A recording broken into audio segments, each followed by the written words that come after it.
But do you have a comment to make? Yeah, we're kind of serving two masters right now. We have short-term requirements for, say, Hope Global to know next month if we have a big flood. They know it's coming, and they know what 15 feet means. So there's an education piece to this. Staying with the short-term risk is the communication aspect. And to your comment about, I think there's enough out there, we don't need to make this any more complicated. From just the Weather Service standpoint, you know about our website and our warning dissemination. We frequently conference call with the state directors, the governors of emergency management in the states when we have floods. We are talking to the local communities. I have requested Rhode Island to bring together the Blackstone Valley community so I can talk directly to the town managers, the mayors, the decision makers in the community. We do that frequently for hurricanes as well. Where that information then trickles down is a double-edged sword. The media is a huge player to us because they have far more of a voice of dissemination. But one of the unknowns is that how many of you have a weather radio? Well, bless you for raising your hands. This is a thing you can buy at your local store for 20 bucks. Some of them have warning tone capability. You leave it on in the middle of the night, tornado's coming through, that little alarm's going to go off to wake you up. That broadcast is driven by our office, by our products, and all of our warnings are disseminated on it. So there's kind of two means of dissemination. I've rarely seen that network go down. There are multiple transmitters that serve the Blackstone Valley, so no matter where you are, you'll hear something. But it's another means of information flow that may be as readily available, if not more reliable, albeit it'll take a few minutes to cycle through our broadcast to hear the warning for the Blackstone. But as Victor pointed out, in our warnings, we were putting Martin Street in there. Hey, you know, the businesses along Martin Street, you're going to be inundated with this thing. We're to that level of detail. The web, of course, provides the beautiful interaction where you can click in the neighborhood and see what the river's doing and so on. But there are multiple means of dissemination of the information. And I've always had this, you know, pit in my stomach that when I push that button and I'm talking to the states, I know the information is going at least one step out the door. But getting it down to the local business owner is such a challenge. And I don't know if, you know, a basin approach, another website, and that extra layer on the onion is worth it. I think there's enough out there. We just have to be educated to understand where to look and what to rely on. I'll guarantee you, and it's not a knock on them because we're blessed to have very talented meteorologists at our news stations that serve us. We're blessed. But, you know, they're going for the photo op. That's what drives the business. And I understand that. I just want to be rest assured that Tony Petrarca, and bless him, he does, is one example. He's going to get on there and say, the Blackstone's going to 14 and a half feet tonight. This is what it means. Yeah. That's what I need from them. But to me, you folks need more immediate information. You need to know detail. So what we're talking about in terms of capability is that goes to the communication pieces. We have the communication. And we have redundancy. And we have redundancy of that communication. So it can't go down. So what's missing is proliferation of the devices and education. So that's another key capability. And so, the understanding of what that elevation means to me. And a lot of that, unfortunately, comes through experience. Okay, so a quick straw poll. Who has one of these radios? So we're talking about less than 10%. So if we're a fair, I don't think we're a fair sample, if you like. You'd mostly say that the real percentage is about 0.01% in the community. So I'm back on this theme of capability, and I'm trying to finish this all on time here, but what other capability? And we've heard about communication, we've heard education. We don't need necessarily think more about that. We know we have to dig deeper into those areas, but what other capability do we need? One thing I think is missing is foresight. I'm not suggesting that everyone here hasn't got a sense of foresight, but I'm talking about something very networked, very, very good at bringing itself together very quickly. What we build, and we're building this with a foresight program we're working on, is what we call listening posts. You know, and it goes back to the old days in this idea of listening posts, particularly in the Second World War, out of Britain, where they had along the coast, they had these listening posts and watching posts. And they worked it with watching, looking, smelling, seeing what's going on, and then getting on the telephone. And through that network of listening posts, they could sense what was going to come across the channel. So just imagine if we had this array of listening posts at all of these levels here, a whole community capability of listening posts who had foresight. That's the key part of it. There's not much point in having a listening post if all they do is tell you what happened yesterday. It's what's happening now and what's possible, what's immediate and what's emergent. If we can link those together as foresight.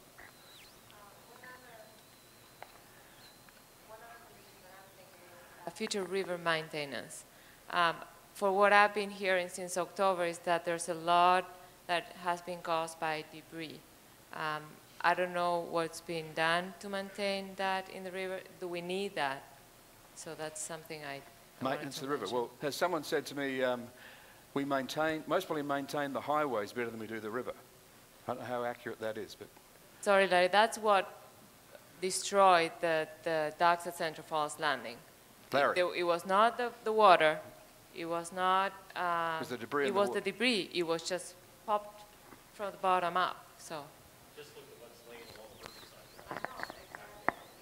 riverside.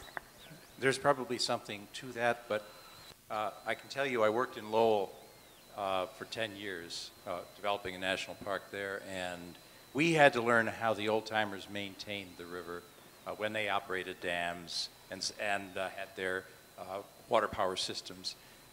There's no way that you're going to remove all of the dead matter up and down the drainage system. That's just not feasible economically or any other way. What you need to do is you need to have a couple of capabilities. You need to be able to, in your business plan, if you're running a boat operation or if you're running a dam or whatever, you need to be prepared to pull that stuff out. You need to have the equipment, or if you don't have it, you need to have contracts in place so you can get it pulled out. Because every spring you're going to be running into that situation, or whenever you have high water. Second thing is if you have docking systems that are not designed to reflect the ebb and flow of water and the way the river operates, you're going to expose yourself to a lot of damage. And so these systems need to be the design issues of these systems, and all the development along the waterway needs to be looked at, because I have a feeling a lot of the recent stuff was designed with the assumption that the river is a static system, that it never changes. Rather than a dynamic system. What other capabilities do we need?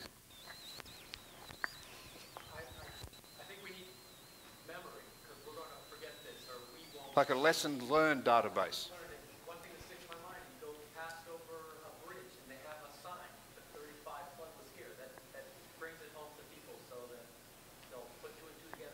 They can find the information. The information's out there. They have to know the need and to understand what that 13 feet means to them. Thank you. What other capabilities do we need?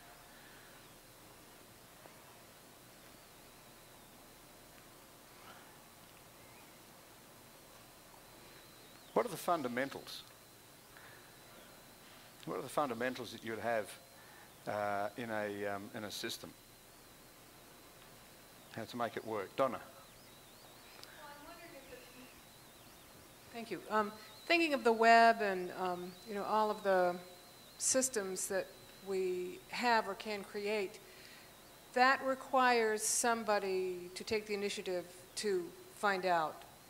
I'm wondering if, in your listening post concept, if we need to set up some kind of an alert system that spreads the message, so it's not incumbent on someone to find out the information themselves, but rather they are given the information. Like in the graphics, when the river peaks in Northbridge, then Woonsocket has 8 hours. But how do we know when the peak is in Northbridge? In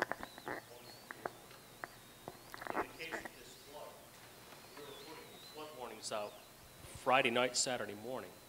And in those flood warnings, we're telling you Sunday morning, 8 a.m., Woonsocket's at 15 and a half feet. Don't worry about Northbridge. I'm hoping you're seeing our forecast, which is going to give you added lead time than waiting for Northbridge to do its thing. We're buying you another 18 hours of lead time if we do it right. Okay, so say we have that capability. I just want to move the conversation. I think they're two good points. And we have those. What happens then? What are the capability? Like we all know and we all start to do stuff. What's the capability we need then? Everyone's down at the river or get their business. You know, what happens if we run out of petrol? What happens if everyone jumps in their car on a Sunday morning at 2 o'clock in the morning and they're all hungover from the night before?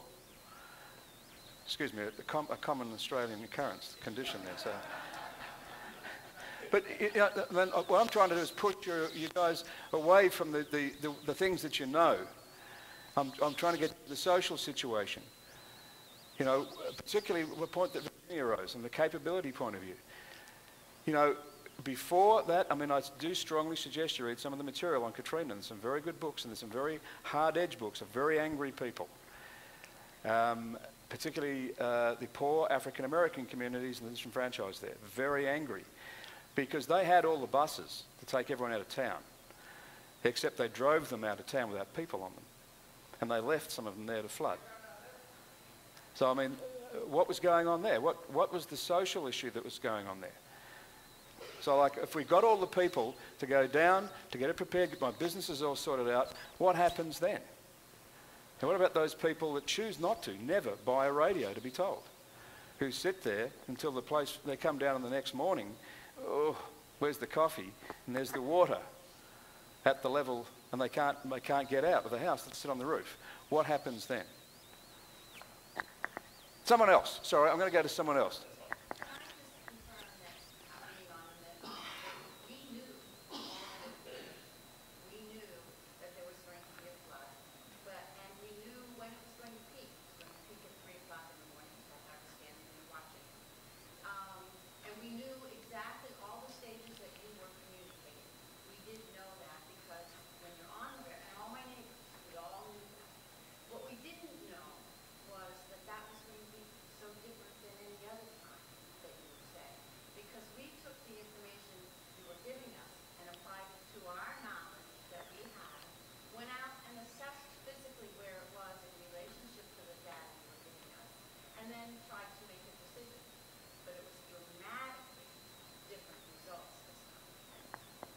So there was, you were basing yourself on the initial immediate conditions of someone else in the past and not understanding the emergent conditions. Well, we didn't know.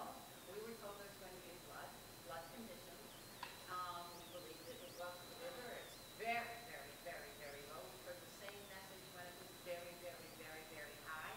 It never came that high before. There is no reason whatsoever to doubt it to be with the data. I mean, we had the data, and we listened to the news. We'd all watch it with dead seriousness. But the degree of difference was phenomenal, and it was not known the difference till the next morning when we came to work. And it was at the highest level in the 16, well, one of the times it came the highest. And it was still rising, and at that point we knew it was going to peak at 3 a.m. So we knew what was going on, but we didn't know to what degree.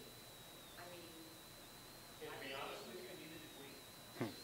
Okay, stop it there because, yeah, we got the, I'm interested in capability because that's a good, for you to understand. Capability would be dramatic. Yeah. Capability would be to put that in a graphic presentation. You could physically see and say, my God, my street's underwater. Exactly. That's capability. Okay, so because by the time we know that it's a real problem, I can't get at it. what The outside is too. what I'm interested in is what happens after you now know and you're moving. You know, like we can talk, we've only got a few more minutes to go, but I'd like to push us into the river's already flooding. We know about that. What capability do we need to mitigate with at that point? Expect the unexpected. Road closures, accidents, people who are requesting fire apparatus to get in there, and these guys aren't going to risk their lives because it's too late. Key West, they write the social security number down on your arm. They don't ask the next of kin. They put 031221964. And if you don't move, I'm sorry. We at least can identify you afterwards. That's the problem. Yeah. We're fortunate. I don't think we're so densely populated on that river that it's to that extreme. But the unexpected would be the bridge washes out, the roads closed. You got these cavernous areas with little tributaries that are ripping the commons out. Yeah. And now your primary means of evacuation is choke. Yeah.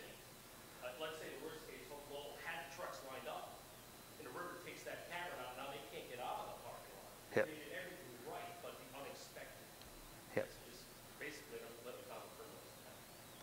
Gentleman at the back. Yeah, I'm Charlie Hawkins from Senator Chafee's office, and I'm listening to this woman over here. It seems to me that this flood was more intense than other floods, to the point that she had experienced other floods, and this one, it seems to me the X factor is the road runoff. Is there any way, capability to figure out what the increase in road runoff is? How much it has increased, say, since the 94 flood, say since the flood. And it's important to realize that because in this last storm, you noticed there were 2 tropical depressions that triggered it. Now, they were just tropical depressions. Next October could be a hurricane. Now, when you have that, do we have any way to find out how much more runoff is coming into the river every year? I mean, that to me seems to be the X factor here.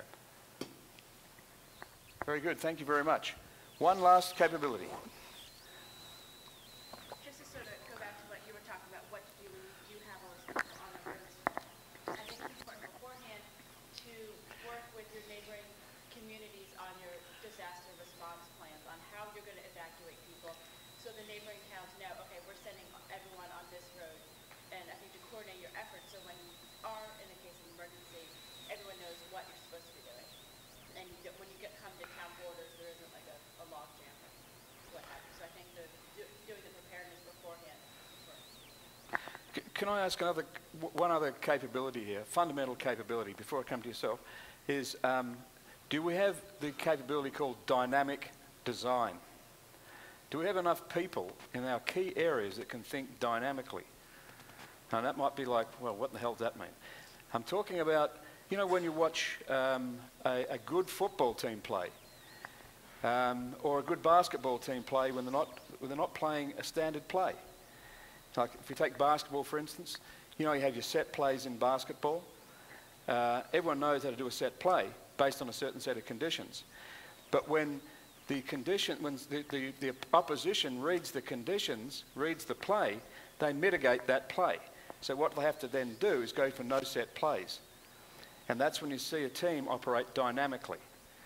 Now I don't believe we've yet put that into, well, some businesses do it quite well, but I'm not too sure we've put it into the public-private partnership that manages disasters. You know, if we could play the disaster dynamically all the way through from before the game to well after the game, the event having passed, dynamically, we're going to have a completely different view as to how we plan for these things. So I think it's that particular capability up front that we need. If we haven't got that, what you'll do is just come up with set plays that can not actually, as has been put before, deal with the enemy at hand. You have to be able to have dynamic thinking at the core before you put the plan together. Otherwise, you just come up with plans that, you know, will find that all the trucks went down there, the water got washed away, and Hope Global was in the same position, except that the person supplied them with the trucks got 4 trucks washed away, or whatever. More stuff in the river, down it goes the river, knocks a few bridges out. That's the possibility. Lady up the back.